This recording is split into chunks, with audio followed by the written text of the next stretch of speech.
Unlock professional-grade audio for your Canon Eos R6 Mark II videos by seamlessly connecting your Rode microphone. First, locate the 35mm audio output cable on your Rode microphone. This is typically a single black cable with a small jack. Next, identify the 35mm microphone input port on your Canon Eos R6 Mark II, usually found on the camera's left side and marked with a microphone symbol.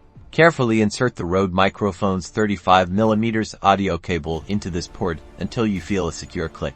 Now, power on your camera and navigate to the menu settings. Scroll down to the movie shooting section, then select sound recording. Change the sound recording level from auto to manual. This gives you precise control over your audio input. Adjust the recording level slider until the audio meter registers in the green or yellow zone during your test recordings, avoiding the red for distortion. Finally, ensure your Rode microphone is powered on and set to the correct gain level for optimal performance with your R6 Mark II. With these steps, your Canon EOS R6 Mark II is now perfectly configured to capture crystal clear audio with your Rode microphone.